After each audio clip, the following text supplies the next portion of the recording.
But if we've got one and we've back engineered it successfully, clearly someone must know. Yeah.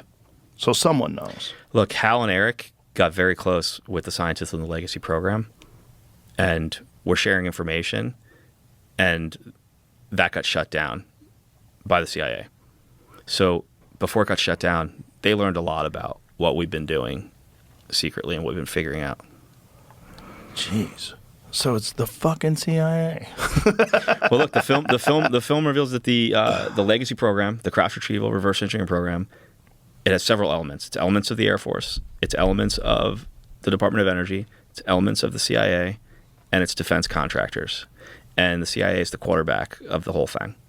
The Air Force is used for recovery, like field work, essentially. They have teams that can, react fast and go to a site and collect materials and classify it, and they have the aircraft to bring it back to a base.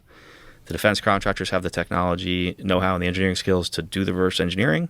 The Department of Energy has laws that can be used to classify the material outside of, the president's reach and Congress's reach. They also have, people who are experts at anything that gives off a lot of radiation and energy. And then the CIA quarterbacks the whole thing. Think of them as like operational control. And this is revealed by a number of people in the film, and every single source I talked to. There were a lot of people, Joe, that I talked to in very senior positions that thought the film was important and the only way to bring the truth out to the public, but they couldn't be on camera.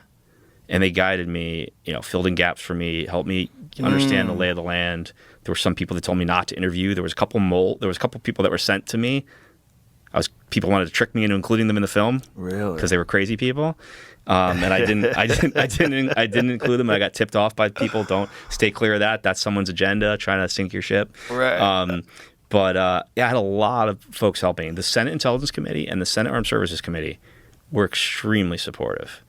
And, I really don't think I would have been able to pull off making the film I did if not for their help. And Rubio, when I started my process, was the vice chairman of the Senate Intelligence Committee. And he had already learned a lot about what has been hidden from Congress and thought that what I was doing was really the only way to bring it out, because none of these people on their own would go out on a limb by themselves and become subject to ridicule. They didn't want to be the one guy out there saying all this extraordinary stuff, right? Not only because there's this antiquated cultural stigma where they could be made fun of or their reputation could be damaged, but there's also this security system around the deeply hidden crash retrieval program that for years has just targeted anyone who speaks up. And so what I basically put together was a way for them to safely do it and have strength in numbers and be arm in arm with, several dozen other people. And once Rubio leaned into that, I just started getting tremendous support from the Armed Services Committee and the Intelligence Committee.